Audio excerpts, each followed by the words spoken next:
Evening. Prior to opening the school board meeting, we provide an opportunity for members of the public to address the school board. Community input is encouraged and welcome. Input must be informational in nature and address the entire board rather than one particular member.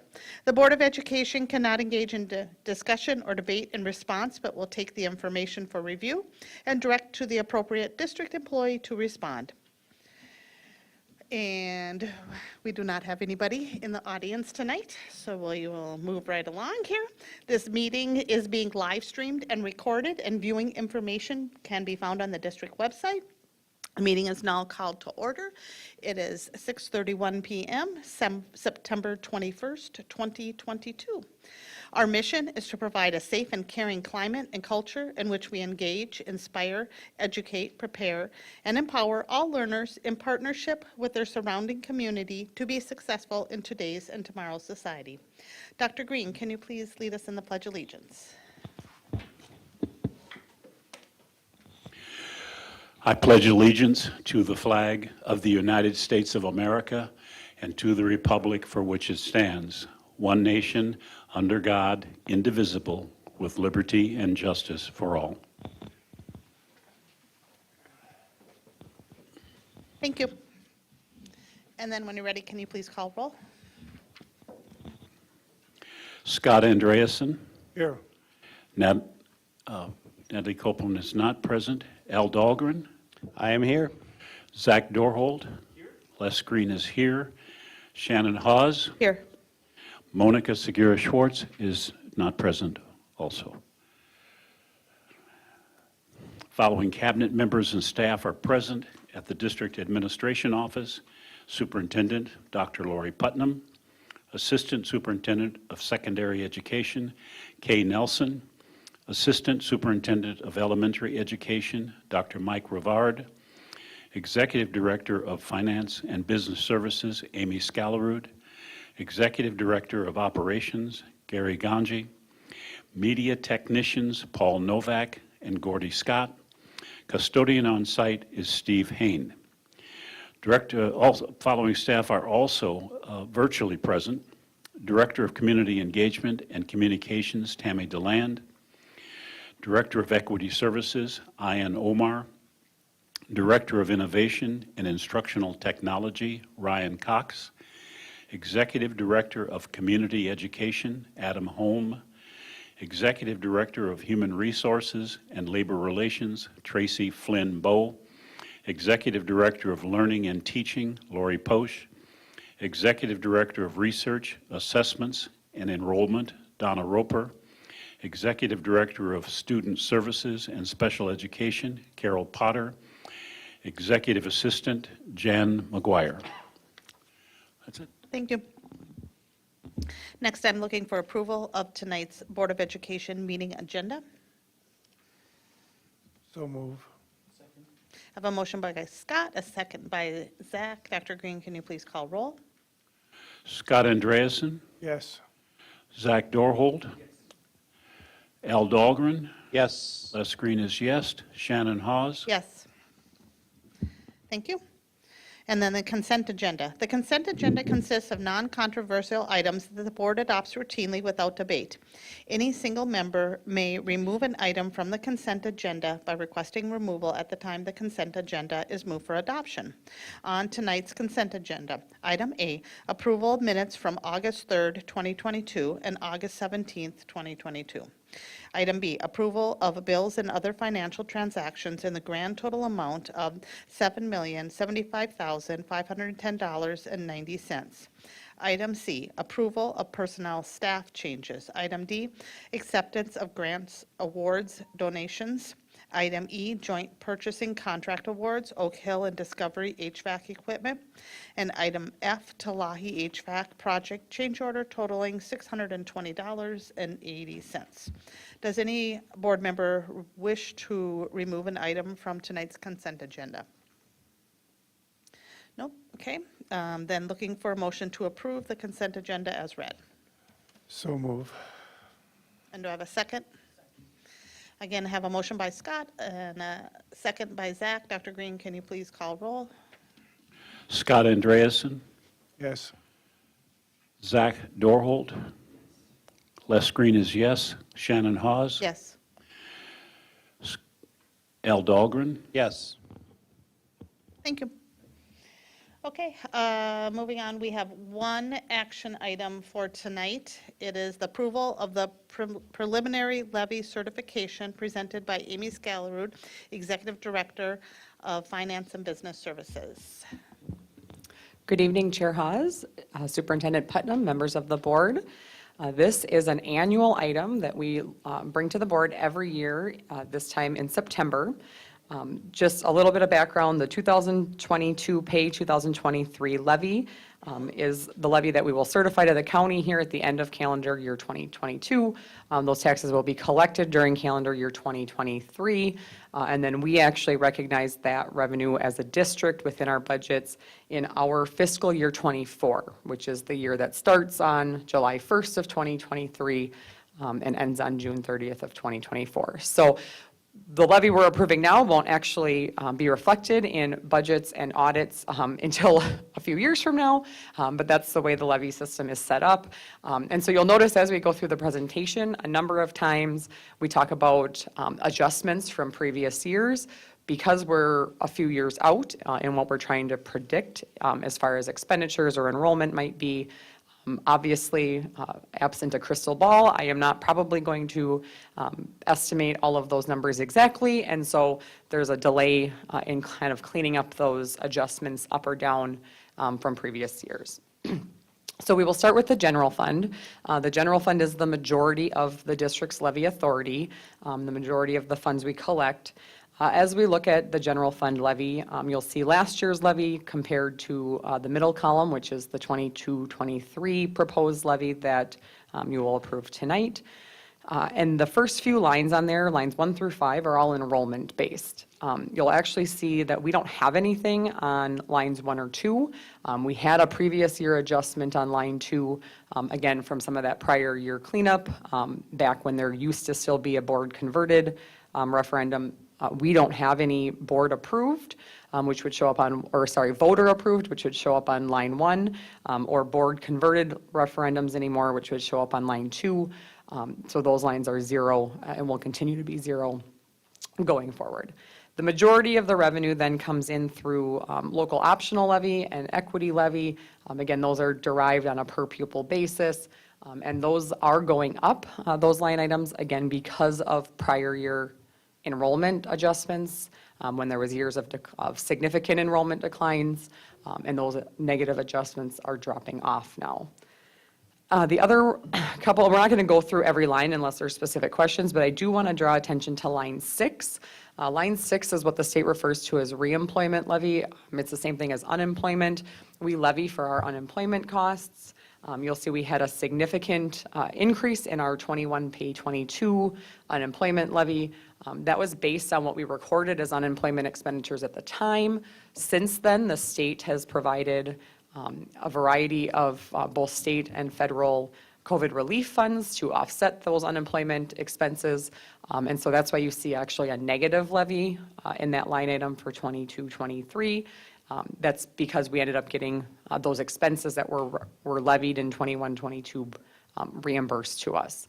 So that's actually a fairly large swing between the 2 years of about $327,000 that really offsets a lot of those other increases that you see. The other one that I'll just point out quickly are lines 10 and 11. Line 10 is our long-term facilities levy. That is going up again because there was a prior year adjustment that dropped off. And then also with the long-term facilities levy, that program is a combination of aid and levy. And the aid is tied to 2 primary factors, building age. And so as we have replaced our old tech high school with our new tech high school, our aid component of the LTFM program has started to decrease because our average building age has obviously gone down significantly when you take a building that's 100 years old and replace it with a building that's 2 years old. So that's why you see the shift. We're not increasing what we're collecting overall in terms of our annual pay-as-you-go LTFM budget, but it's just a shift between aid and levy. And then the building lease levy also is reflecting an increase, and that again is because of prior year adjustments that have dropped off. The largest of that being related to the children's home property that we used to lease for the river, for some of our programming, where Riverwoods used to be located. That had been levied prior to the tenant terminating the lease and us purchasing the Katherine Johnson Education Center building. And so that's the main reason for that increase. Moving on to community education. Community education is a relatively small portion of the levy, just about $1.1 million. This is typically pretty consistent from year to year. It's primarily based on population as opposed to enrollment. The one big adjustment for this year comes in line 4, which is the school age care levy. And the reason for that, again, is a previous year adjustment. Because we levied an amount, we didn't spend that full amount during COVID when we were in distance learning and we didn't have after-school care all year. And so that is just an adjustment for the state to basically recoup those funds. That's essentially sitting in fund balance within community ed. And then when the adjustment comes through, it will lower that fund balance again in fiscal year '24, so 2 more years from now. But it will sit there until that time, and it will be there to absorb that adjustment. And then the last component of the levy is debt service. And so we do see an increase in the debt service levy on line 2, and that directly correlates to the $15 million in the HVAC, or the bonds, the facility bonds that were issued for the HVAC projects at Oak Hill, Discovery, and Apollo. And so that is what the board had approved last April for the funding for those projects. So in total, the levy percent change is 5.48%. This equates for a $200,000 house to about $40 per year, but that would assume that the tax base stays the same, that tax capacity doesn't change. Our tax capacity has been increasing on average.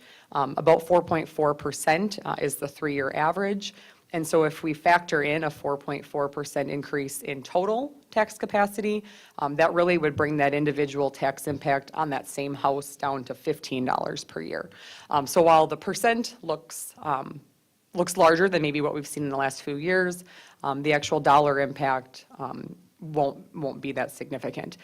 And one of the things I want to point out, and we'll look at this on the next slide too, is just to talk a little bit about how school districts tax. We set a dollar amount levy and it gets spread to all taxpayers, which is unlike a city or a county that sets a tax rate. We do then convert what our dollar levy would be as a tax rate, which is what you see on the screen. And I apologize, those are really small numbers. But what we see is that the tax rate, kind of the calculated tax rate that this levy would convert to is just over 26%. If we look back to the 2019-20 fiscal year, we were actually at just under 28%. So even though the dollar amount has increased over those years, the actual percentage that each taxpayer is responsible for actually is still less than where we've been over that 5-year average. Are there any questions on the proposed levy? Dr. Green? Just for the record, Monica Segura-Schwartz has joined the meeting.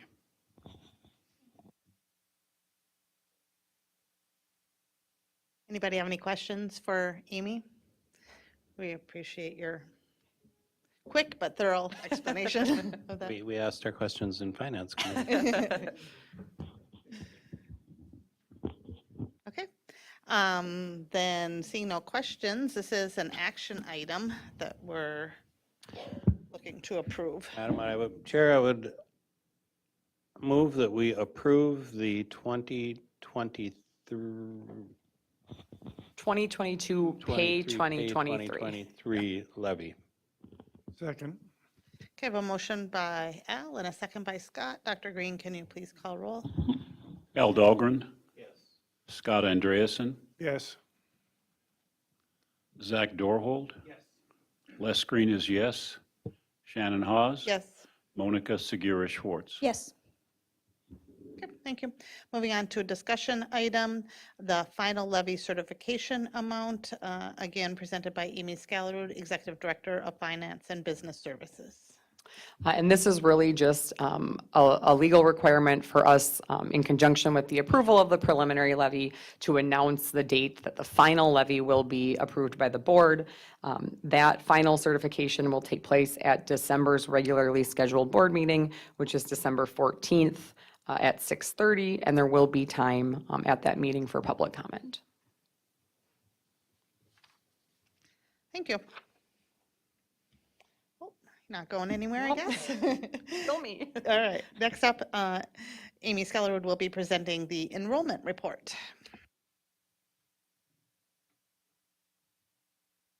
Okay, so I did print copies because there's a lot of numbers going on this spreadsheet, but I do also have it presented or projected, and I'll just kind of scroll up and down as we move through the report.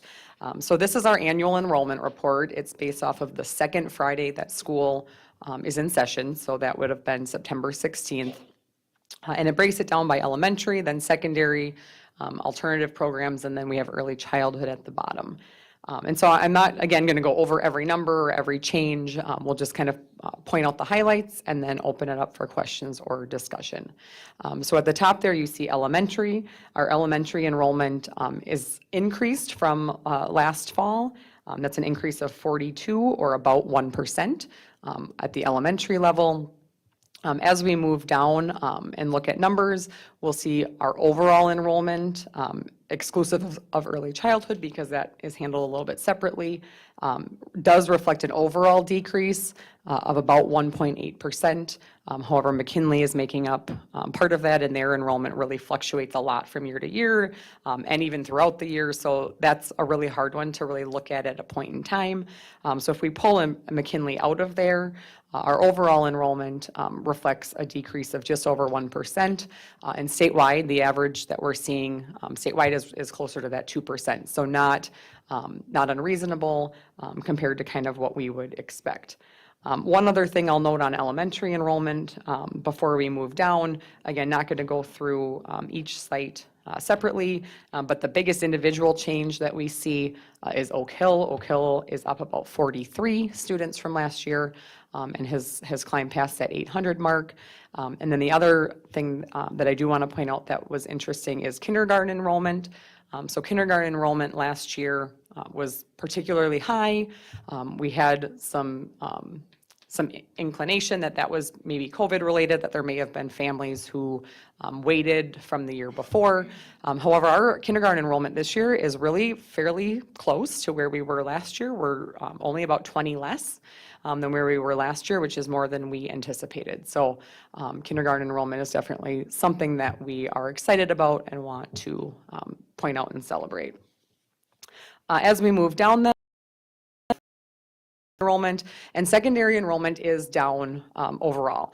We are down, again, if we pull McKinley out and just look at our traditional secondary sites, so North, South, Apollo, Tech, and then Kennedy's secondary. Secondary is down about 159 students. However, some of that was projected. We're only about 50 less than where we anticipated being when we did enrollment projections last spring, based on where enrollments were sitting last spring. So the budget, as far as how enrollment compares to the budget, is much closer than that 159 figure. And then again, McKinley last year was 274. Today, or as of last Friday, we're at 223. Again, that can change. Tomorrow it could be 284. So that really does fluctuate throughout the year, and you'll see that kind of variation and those up and downs. Those numbers, when we look at the 7 years presented, are really quite all over the place from looking at a second Friday individual point in time. And then we look at alternative sites in early childhood. Our alternative sites are really fairly consistent from year to year, within 3 of where we were last year. The one thing I want to point out is you'll see a shift in where they are. We obviously have an increase in the Katherine Johnson Education Center line as the students who were previously at Roosevelt Education Center have relocated. So that's what's accounting for that significant increase there and the corresponding decrease in Roosevelt. So what remains in the Roosevelt Education Center line is just the Journey program for our level 4 DCD. And then early childhood down at the bottom, and I do want to give a disclaimer that these are only the early childhood numbers that generate funding, because that's what we pull from the MARS reporting system is the ECSE, the special education portion, and then the voluntary pre-K. We serve more students than what this shows using other funding sources or paid, whether that be pathway scholarship funding or paid parent fee spots. However, those don't pull from the MARS system because they don't generate funding. So what we're showing here is those that generate funding. And again, that's continued to increase over time. We look back at the first year presented, which was 2015, and that was only 268. That was before the state had the approved VPK program. So clearly a significant increase over time in the number of students that we're able to serve in early childhood. So those were really the highlights. As far as next steps, we know that we always want to be able to have data and know the why. And so our principals have had some informal processes in terms of how they gather some of that exit data on where people may be going and why. And so we'll be looking to kind of formalize an exit survey and have a more standardized electronic district process, something that we make sure is being applied consistently. And then one other thing that we want to explore is the potential in the future for an online school. We obviously don't know, but suspect that some of that secondary decrease in enrollment may be families exploring online options. And so that's something that we'll be looking into, whether that might potentially be an option for the district. So that is all I have, unless there are questions or discussion. Monica, and then Al. Hi, I do have a couple of questions. So the first one about kindergarten enrollment, you said that we are happily satisfied with that, but how are we doing with, so if we were not anticipating this, what happened with teachers and staffing, and how are we handling that? Yep, so we monitor those enrollments all summer. And so as those registrations have come in, we have, over the summer, had added some sections. Some of those because of the luxury of having COVID funding. We had added sections already in the spring. So had the enrollment not been there, they would have had, lower than typical range class sizes, utilizing the COVID funding to support that as extra support for our youngest students. So it's kind of a combination of projecting where we think it's going to be, having some cushion and in terms of having those sections. What we've done the last few years too is hire a few teachers to be determined. So we hire them over the summer, but we don't necessarily know where they're going to be placed until we start to see where actual enrollment comes through. But we have had a few sites where we've added sections. Madison is a good example where their numbers ended up significantly higher than what we projected for kindergarten. So what about, so you said that we are using that we had added sessions because we had COVID funding. So does that mean that we freed some COVID funded? Potentially, right? We have to look at that whole district-wide picture. In a perfect world, yes, but then we know that secondary has less students than we projected, and so, we may have to shift. It's not necessarily that we still have the COVID funding, it's just we may have to utilize that at the secondary level if we have less students than projected there versus elementary. And how is it possible to do that? Because I thought that COVID fund was very specific. So it's specific to class size reduction. So what we would normally potentially do if we look at a secondary site and they're down 50 students, We may look at if there's open positions, if there's anything we can do to reduce. It's hard to do that at the secondary level. But essentially what we have right now at some of our secondary sites is lower than typical class sizes. And so that's an allowable use of COVID funding because class size reduction as an instructional intervention is within our application, is within the budget we submitted. So we might have secondary class sizes at 25, where typically they'd be at 30, and maybe even less than that, right? Depending on the site and depending on the course and grade and, and where things shake out. So it's kind of, the COVID funding does have specific purposes, but that class size reduction is a really kind of big umbrella that a lot of our expenses can fit within. So the question that I have is, I think that it was in that slide that you were saying that we serve more children because these are the programs that generate funding. For the early childhood? I think so, you were saying? Yeah, so if we actually looked at the number of students served, I believe it's, is it closer to 900? It's actually, we start to pull in the Rotary program and our paid families and students who utilize the Pathways, which is another state funding source, but doesn't get reported in the enrollment system.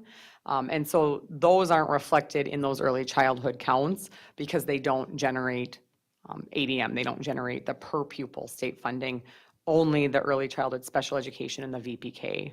So the ones that don't generate the per pupil funding, how are they funded or how are they filled? Yep, so there's basically, there used to be two options. It used to either be the Pathway Scholarship, which is a state funding mechanism. They give you X amount of dollars, and then we determine how many spots that accommodates based on what our kind of per pupil cost is to serve. So that's the biggest portion, and then we have families who pay tuition. So families, in order to get one of those pathway spots, you have to meet income eligibility guidelines. So for those families who don't, and particularly at our sites that don't have approved VPK programs, which are Kennedy, Westwood, and Clearview, we have a number of families who pay, it's a monthly tuition or whatever you would call it.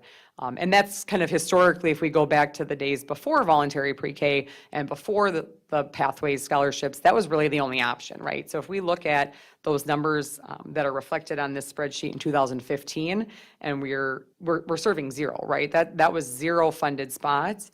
That means that the majority of our students who were enrolled in preschool 7 years ago were only paid families. So clearly this has allowed us to close that opportunity gap for those that need it. We know we're still not completely closed, but we're making progress. Okay. And my last question is, I thought that we were exploring the online school before and it didn't work, or we were not approved for something. Yeah, so initially we did not. We did apply, was it 2 years ago? Last year, and MDE did not approve. We have submitted a new application, which we are hopeful MDE will approve, but we haven't heard back yet. So we're revisiting it. All right, thank you. That's it for me.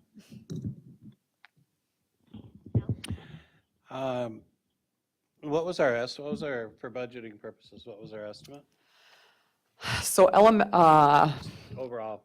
yeah, and I don't have that with me. But I had pulled the secondary. The secondary, we were off about 50, and then McKinley is down, but again, that's hard to estimate.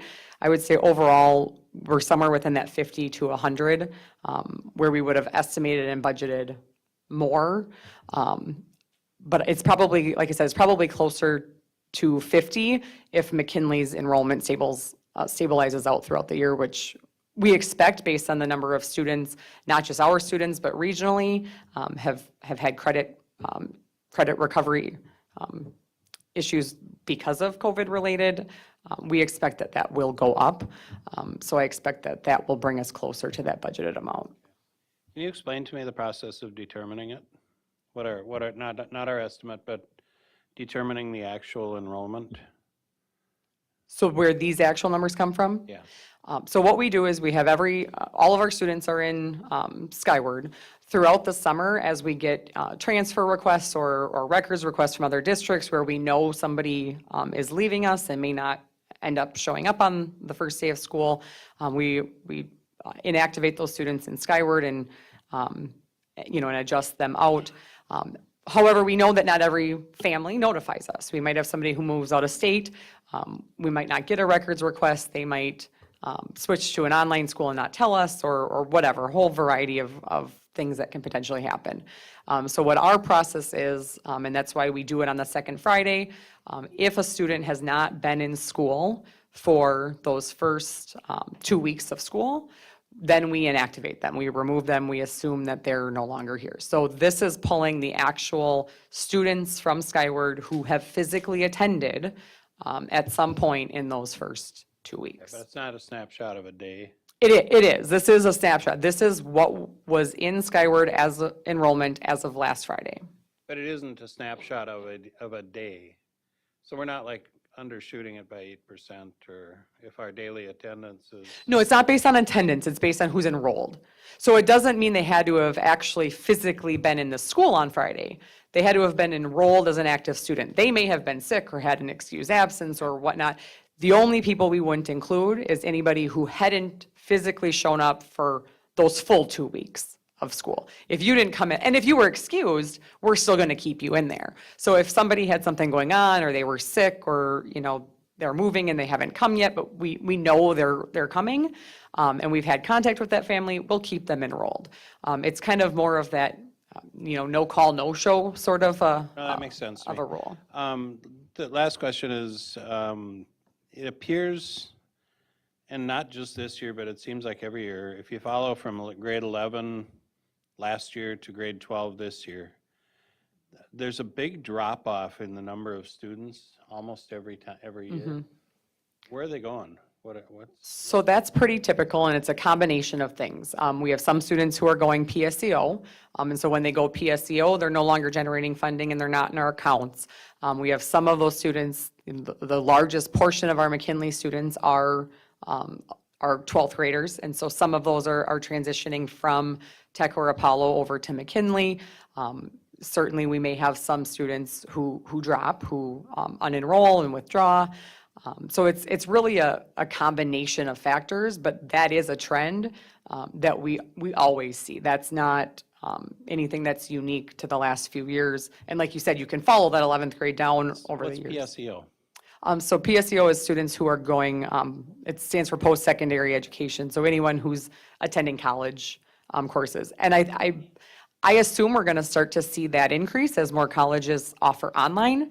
It becomes a lot more easier for students to explore that PSEO option and get those credits when they can do it online versus a traditional in-person learning. So I anticipate But we they're have not more. enrolled with us, so, because you can enroll at, say, St. Cloud State while you're with us, correct? And you'd be our student? So they would still graduate from us, but we wouldn't be reporting their daily attendance in MARS because they're not generating revenue. When someone enrolls PSEO, the revenue goes directly from the state to that post-secondary institution, and we're kind of what they would consider the middleman, and they cut out the middleman, so they don't end up being reflected in our numbers.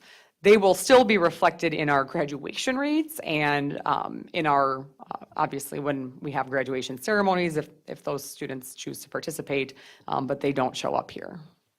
Do they enroll in I thought it was just a class, but is it? It depends. So some students can go part-time. So if they're part-time, they might be in here as a student Okay. if they attend classes, at during the morning at Tech, and then post-secondary in the afternoon. There's a whole variety of what students are doing. But if they're full-time PSEO, which a number of our students do because it's financially a great option for those students. So then if they're enrolled full-time for PSEO, they're not in here at all. It's like, I don't think that's me.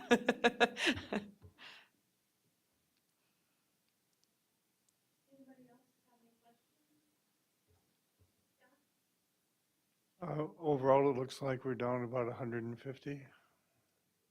Yep, 165 if you don't include that McKinley piece as a variable. How does that affect our staff? So again, that's primarily at the secondary, and so our staff at the secondary level might see lower class sizes than what they would typically see. Because if we have less students than what we had staffed for or projected, then sometimes, that will obviously impact that. Other than that, there's really not a direct staff impact. So we're not letting anybody go then? No, and typically, I mean, it seems like 165, is a large number, but when we are looking at 9,000, students, it's about 1%. And so we think back to a year like 2017, which is actually one of the years, I think it was 2016, where you see the huge drop in enrollment. That was the year that Athlos opened, going for elementary enrollment from 4,500 down to 4,000. That was a year where we lost 500 students, and that wasn't known, right? That was a direct impact to the budget. Years like that, that's what fund balance is for, right? We've staffed, we have contracts with teachers, so we're generally not going to drastically readjust staffing or schedules or classes once we get to fall. We try to project as best we can in spring, but there's always variables and things that can come up. And in a year like that, we had a big decline in fund balance. And that's why we have reserves and there's minimum fund balance recommendations, because you don't know. And in any given year, there can be things that impact enrollment one way or the other. And there's been years where it's gone the other way, right? We've had higher than projected enrollment, and then sometimes we adjust staffing, but that's not always practical either, because if those students show up the first day of school, are we going to redo class sizes and switch people's teachers? Not always, right? And so sometimes we have years where fund balance increases because of enrollment.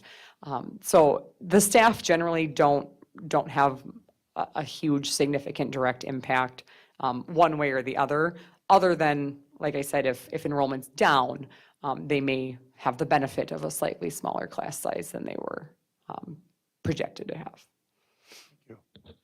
Zach?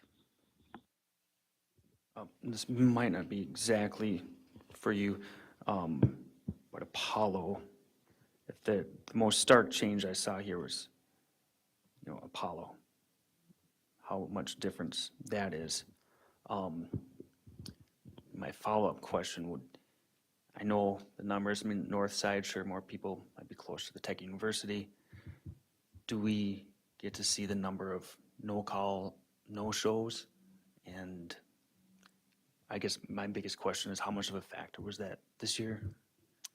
Yeah, and I don't have our, buildings would have the information on how many students, were enrolled and then didn't show up and have those drops. So I don't have that data in terms of how many that is. It's typically not a lot though, because if they're going to go to another public school, that public school will have sent a records request. So the majority of those tend to be students who move out of state or for us back out of country, because those were not always getting notified. And depending on each state's rules, those states may not have a statutory obligation to submit a records request by a certain date. But most of the Minnesota school districts are pretty good that if they are actually enrolled in there, they're going to send us the records request and we're going to know. I guess one follow-up is when would we see how many of these were uninformed dropouts to us? I know past couple years we've seen the rate of younger kids working jobs instead of going to school. I don't know if we've been able to measure that trend yet. Yeah, and I think that's part of when we talk next steps and trying to have a better exit survey, and especially for secondary students, because that can go to the student, right? I mean, we can go to the parent, but we can also get some of that direct from students. Right now, we don't have a good systematic way to pull that, to get the why, other than what principals have done, like I said, kind of informally. But that's really something that we sit as district administration and say the same thing. We want to know the why behind it, and we certainly have more work to do to get better processes so that we can be able to provide those answers.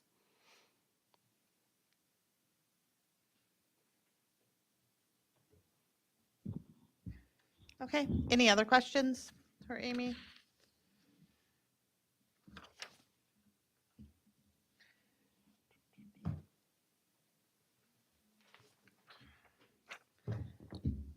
Thank you. Hey, Gary, you've only got 3 hours. Well, I have a second reading of the board document. Surely time for that. Next up, we have a project status update presented tonight by Gary Ganji, Executive Director of Operations.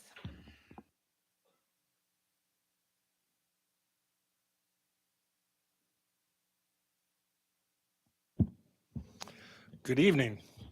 We're going to give you a bit of an update on some of the projects this summer. I'm just looking at the date here. The 2022 summer project update is correct, but September 21st is correct, but it is not 2021. And I assure you, I did not create this a year ago. That is a typo. So what we're going to do is we're just going to walk through some of the projects this summer that were completed this summer. We're going to go from the outside of the school in. So if we start with parking lots, there were repairs done on the condition of the parking lots. Either cracks were filled and there was a seal coat or like a black thick paint put on top, or the asphalt was milled and resurfaced. Many of the parking lots and bus chutes were also restriped and curbs were repainted. We try to save some of that painting until right before school starts because it really pops, and the longer it's there, you get the black marks on the curb and that type of thing. Looking at the photos, the two on the left are a before and after of the south parking lot at Apollo. You can see that the football or athletic shed out there. And you can see how the shape it was in, and then the new one. The third picture is the bus chute at Madison, and the final photo would be the parking lot here at the DAO looking to the south. We were able to snap that photo before they were grinding granite next door, and so it was a much richer black at the time. We also did a bit of cement work this summer. Looking at the photos here, the upper left is a outdoor learning area that was created off of door 17 at Apollo. That would be on the back side of Apollo, close to where the DAO parking used to be, just off of that parking lot.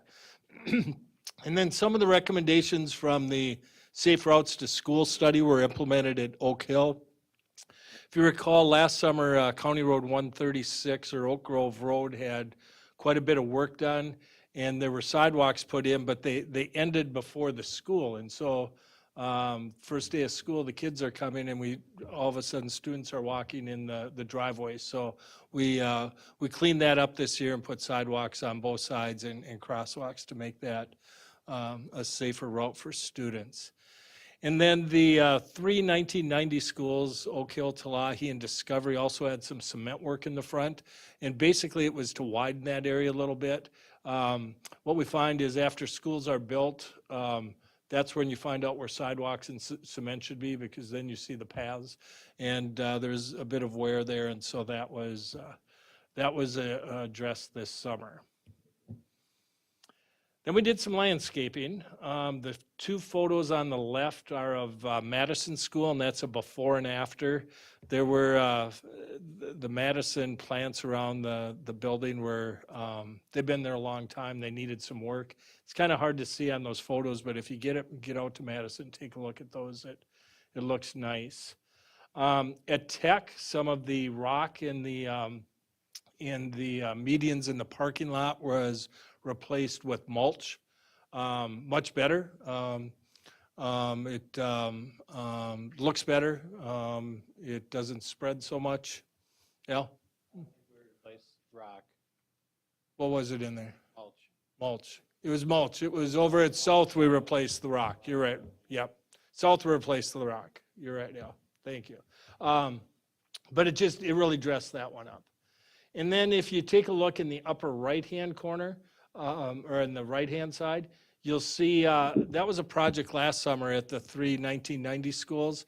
We just wanted to show you what it looked like now that the plants had matured.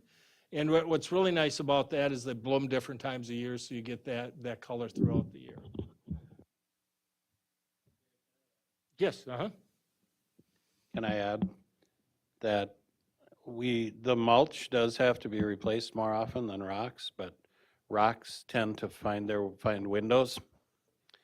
And so it's much easier to use mulch, or much better to use mulch and not have rocks laying around for kids to throw. yes. And what we found out at South is the P-rock can become a slip hazard, so we did some replacement there this summer too, so, yeah. But the mulch requires much more maintenance, because Yes. you get big downpours and stuff, it does wash away. Smells better too. Yeah, it does. And then this other picture on the landscaping is a before and after. On the left would have been the summer of '21, the right, the summer of '22. And this is just to show there was a conscious effort to do some weed control early and reseeding early so that we get that nice thick turf and choke those weeds out. Clearview now has a controlled entrance. It's beautiful. So what was done there was the office was moved from the center of the building to be the east side, and the new office is just adjacent to what was the existing entrance. So the nurse's office, the principal's office, everything was moved over there. Staff comes in and like with our other visitors come in like our other controlled entrances, they're funneled into the office and not into the corridor of the school so that we know who's in the school and we could do the appropriate checks to make sure that everything is safe and we know who's in our schools. As part of that, Clearview also had their flooring replaced throughout the hallway. It's beautiful. The colors are just really nice. It's really dressed up that school. In North, we have a new canopy as part of that project. There was also landscaping done. The grass has really come in. We hit it about right with the weather, and it's filling in nicely, and it's greening up. Catherine Johnson Education Center. So that's been the home of what was our Riverwoods program for the past little over a year. And the staff and students from that program were very patient. They got moved all over the building over that since they moved in because they had to move around the construction. Now all the programs that were planned for Riverwoods are being housed there, and that instruction's taking place. The really cool thing is the areas were designed for the programming. They aren't being put into repurposed spaces across the district. As you look at this, we've got a few photos to show you of Catherine Johnson. The one on the left is the PAYS Lab. It's a career training for life skills. The one in the center is right as you come in. It looked like some students had done some work and some research on Catherine Johnson, and their work was hanging right as you come into school. The next photo is our InStep program, which is for our students over 18. Beautiful workspace for that program. And then these are just a few shots of what the hallway looks like. I know a number of you had seen it before, and it looks quite different. A lot of walls went down and new walls went up, and the color schemes are really nice. This one's a cool one. Yeah, some kitchen work this summer. Over on the left is the new door to the cooler at Lincoln. And you're probably thinking, Gary, what are you doing popping up a cooler door picture? That replaced the original cooler door at Lincoln, and Lincoln was built in the 1950s. So it was a wood door, so it was time. We got a good life out of that door. We also had dishwashers replaced at Lincoln, Talahi, and McKinley. New ovens were scheduled to be replaced at Madison Westwind Discovery. They still will be. That was one of the few things that got stuck in the supply chain issues. Those are still coming in. And then Clearview received a new steamer for the kitchen. The HVAC project. HVAC pictures are hard to show. It's ceiling tile popped. But Telahi had a new HVAC put in. HVAC are always challenging. We have a real small window in the summer. You throw the supply chain issues in there and it's tight. This upgrade was completed over summer and we're really pleased to report that there were just minimal delays and nothing that involved construction, instruction. And that stayed on track all summer. And really that's to the hard work of Mike Spanier, who managed that project. He made sure that we would open school on day one. So we did a number of flooring and painting projects across the districts. 129 classrooms and 5 schools were repainted. 7 schools had flooring projects. These projects included new flooring in 143 classrooms, 2 cafeterias, one at Telahi, one at Clearview, and then the hallways at Clearview that I'd mentioned before. And then we just had some miscellaneous projects. We did some faucet replacement at North Discovery Apollo. We continually do that, and we actually do that over some of our shorter breaks as well. The South Music area needed some repairs. We were able to get in to do that. And then we had a couple things pop up that were unexpected. We had a wall by door 7 at Apollo where it was deteriorating a little bit. We decided to go in and get that repaired. The storm basin in the bus chute area at North settled on us one night. That was in mid-August. We needed to get that repaired quickly. And then we did some garage door replacement over at the bus garage. Now, a lot of staff were involved in these projects. I'm just presenting them tonight. I'd just like to mention a few folks. Mike Spanier and Amy really worked hard on the planning and execution of these projects. Chad Emery, and he continued with the maintenance of the grounds. Sarah Model on the kitchen upgrades. Carol Potter, Brenda Blackmore, Kate Bukowski, Ryan Cox with the planning and opening of Catherine Johnson. And then with all these projects, our school principals and custodial staff are really key in the planning and execution. So it truly is a team effort. Questions? Monica? Well, not really a question, but a comment. Yes. I really, really appreciate these works and looking at the face of our schools that are looking much better. So I also appreciate that. And I'm going to give kudos to Al because he has been pressuring for facing of his schools for a while and has been on key in that you need to put that crack there, that paint there. He goes and surveys every school. So I'm going to give him kudos to Al too. And yeah, I love that view that we're getting. Great, thank you. And I agree, Al's been a great partner in this work. Yep, and I'll give kudos to the grounds crews. They did a great job.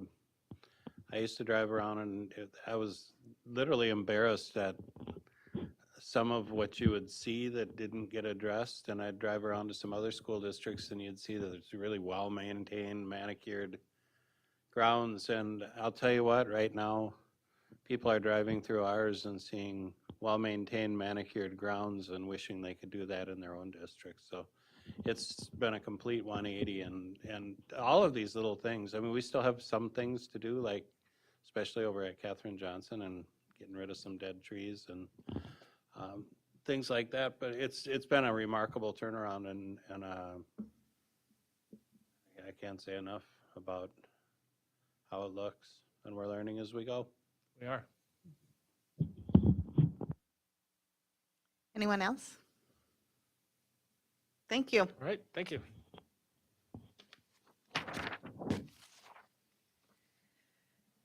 Okay, moving on here then, we have proposed revised board policy 799.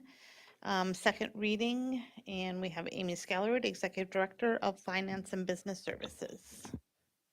Okay, so there were no changes from the first reading, so I'm not intending to project it and go through it again a second time unless anybody had any follow-up questions or concerns. And I guess I failed to say that this is $7.99 is fundraising by booster clubs and school support groups.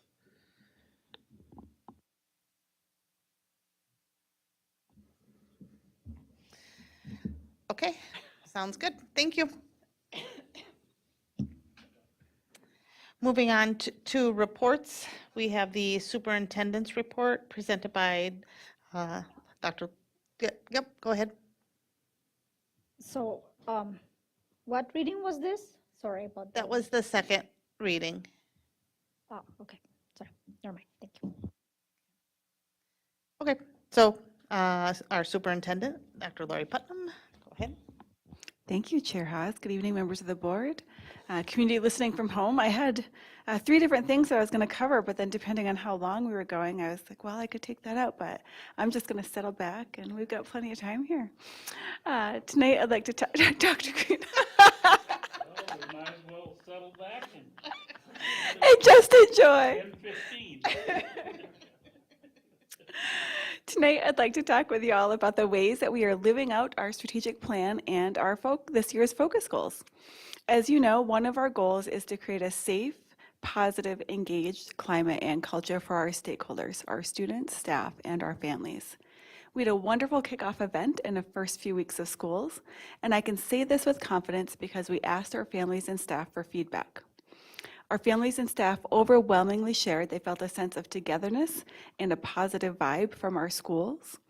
They appreciated the one-on-one time with get-to-know-you conferences and the open houses, and they felt like our communication was clear and effective. Staff also shared this perspective and added that they appreciated our renewed commitment to our, quote, away for the day, that's our cell phone policy, away for the day, and school safety. Both families and staff did express concern about transportation, and I want to take this opportunity to assure the board and our stakeholders that we are doing all we can to mitigate driver shortages and reduce any disruptions. This will be ongoing work for our team as we seek to provide safe, consistent transportation. We've committed a lot of time and effort in the weeks and months leading up to the school beginning to partnering with our local law enforcement teams to be sure that our school environments are safe. And the efficacy of these efforts showed up today with our seamless coordinated response to the false active threat report made for Apollo High School. We are beyond grateful for the quick response of our on-site SCPD law enforcement, our SRO, Matt Sherry, and Apollo administration, particularly Justin Scallerid, as they responded according to our training and ensured safety while minimizing any disruption. We are excited to be hosting the Minnesota State High School League Together We Make a Difference World Cafe at Tech High School on September 27. Students from schools all around our region will be attending the World Cafe conversations. These are student-led, revolving around discussions of respect, racism, and bias in student athletics and activities. We did have a wonderful superintendent and conversation this last week. We had a great turnout of community members, families, and business partners. I am and our superintendent, cabinet, and director district team are also doing drop-in conversations at our school sites. Beginning in October, we'll have hit all of our schools by the end of or mid-March. And I do want to take a moment to invite all of our community to be part of that October 13 virtual coffee. People can make their own coffee or tea at home. It's a virtual meeting as we discuss increasing academic outcomes and innovation focus areas 2 and 3 of our strategic plan. And that concludes my superintendent report. Thank you. Monica? All right then. Okay, moving on to Board of Education Standing Committee reports. I believe that we just have one report, which would be Chair Al Dahlgren for Board of Finance and Audit Committee. Finance Committee met on September 16th, which was last Friday. First item on the agenda was the preliminary levy discussion, which we just received here, so I'm not going to go through that one. The second discussion was on the MDE profiles for 2020, 2021. And if you recall, that is where we compare ourselves to about 28 different school districts, similar, so they're compared to the local school districts, to similar size school districts, similar demographics, regional centers. Minneapolis, St. Paul are thrown in there for comparison. And then I've always taken that and put it into an Excel spreadsheet on the expense side and rank ordered each expense category. And so I just forwarded out to everyone who had not previously received that. The people who were in the finance committee received it earlier. But the rest of the board members, I just forwarded that to you right now. You can take a look at it. It's a very telling report. It tells a lot of the same stories this year as it did before, but some expenses moved around this year because of COVID funding. And in some cases, we had a much higher expense because of COVID funding. In some cases, we had lower expenses. So things did move around a little bit, but on average, we have very high special education expenses. We have very high EL expenses. And because we have very high expenses in those that are not funded fully by the legislature, we end up saving money on the others, on expenses that are meaningful to kids in our district. And that would include, we're down in the bottom half in regular instruction dollars. So in other words, if you're not involved, if you're not a special education student, but you're just a student who attends and we receive funding for you, it's the just the general ed students in our district. We are in the bottom half of spending per student on those. And if you look around and see who's in the top half, it's generally districts that have very high levy support, low special education, and low EL. So they have a lot of money to spend on their general ed students, but a lot of ours goes to we have to cover the expenses that are legislated, that we must cover, and underfunded. So that takes funding away, and so activities, administration, school administration, a lot of those types of things we have to cut back on so that we can afford to fund the underfunded categories of EL, the cross subsidies of EL and special education. So anyway, take a look at that and come to your own conclusions. And it's a great report. I love seeing that every year, just to really get grips on where we stand. The last item on our agenda was summer 2023 projects.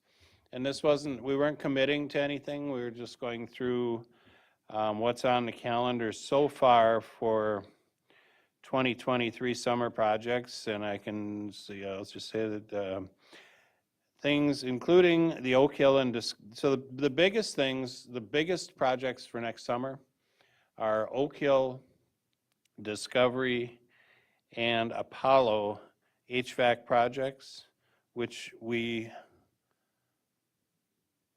voted a yes on several meetings ago. And I know in the consent agenda tonight, you might have seen that one of the first items in there was a group purchasing agreement for HVAC equipment for those schools, so that we can get the HVAC equipment coming right now, so we don't run into supply chain issues. And but those are the biggest projects that are going on. The Apollo roofing project for the B wing is going to be next summer. Let's see, then the HVAC projects will be funded out of the LTFM bonds that the board approved with LTFM funds if needed, depending on the final pricing, and the roofing project will be funded through LTFM. Amy will provide a further update on these projects at the October Finance Committee meeting. So as we get closer, we'll hear a little bit more about where the costs look like they're going to come in. And I'm sure that we'll see a bid coming, an opening for bids for those projects at some point coming up, probably in December. I think that was it from Finance Committee. The HVAC projects, I know COVID funds were used on HVAC as one of the approved areas. So these are being done with COVID funds or with, No, they are not. The COVID funds were used for the Talahi HVAC project, which was completed this summer. This is for the ones that are going to be completed next summer, and we voted several meetings ago to approve the sale of bonds, LTFM. We approved the sale of bonds, which will be paid back through LTFM dollars to complete the other HVAC projects. And we knew that at the time. We decided, since we could use some COVID dollars to complete a project, it would be good to do one of the sister schools so that we could not have to levy for those through LTFM. Okay, thank you.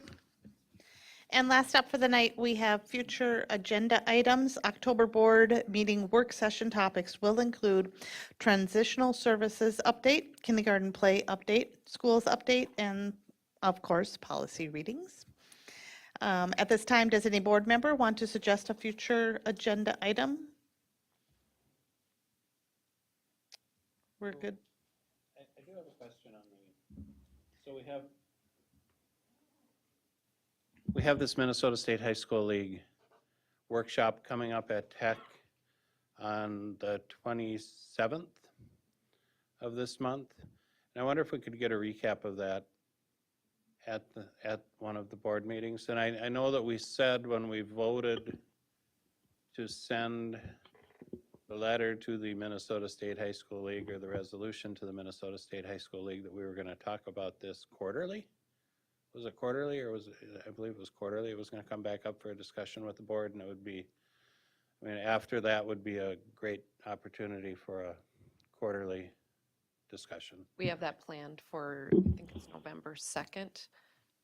We'll have our ADs and some students coming to share their experience related to that.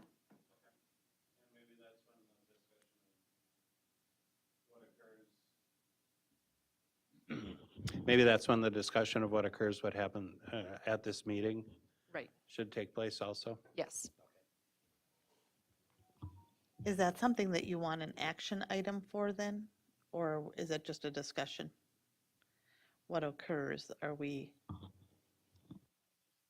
Just a discussion? I believe it's just a discussion. Okay. We said that we were gonna Okay, come back and revisit quarterly to see Yep. if the MSHL is Okay. following through on their yes, promises. correct. Okay. And I think Monica has a comment. It is actually completely unrelated. That's fine. So I'm wondering about the order in the agenda, like, just thinking about having a school's report in this meeting instead of in the meeting that we have work session. Just since it seems like this meeting is getting sometimes more manageable than the work session that gets a little bit long. I won't count on it. Well, but so kind of the question is, do we have any flexibility about when do we put those things in the agenda or not?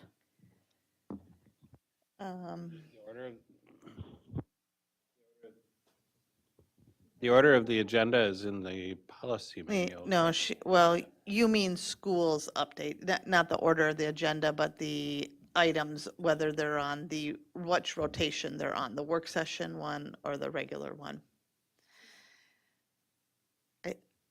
I think we need more evidence that we're going to have shorter meetings. I don't mean to, than just one, So, but I'm really appreciating this. because we planned the agenda, like the agenda for the 2 meetings of the month goes planned kind of together. So I was wondering if that can be selected, or if it's or because it's a staff update, I don't know. We could take a look at it. Yeah, if you can take a look when planning the agenda. Yes. that would be great. But I appreciate your optimism. Dr. Green? Just a point about the schools updates. When we had the board meetings at City Hall, they were the only televised meeting. And so we always had the schools updates at that meeting, which was the second one of the month. And so now that we're live and in living color every week, then I guess they don't necessarily both have to be at the same meeting, do they? Or, never mind. I understood the live and in living color reference, though. I don't know if anybody else does.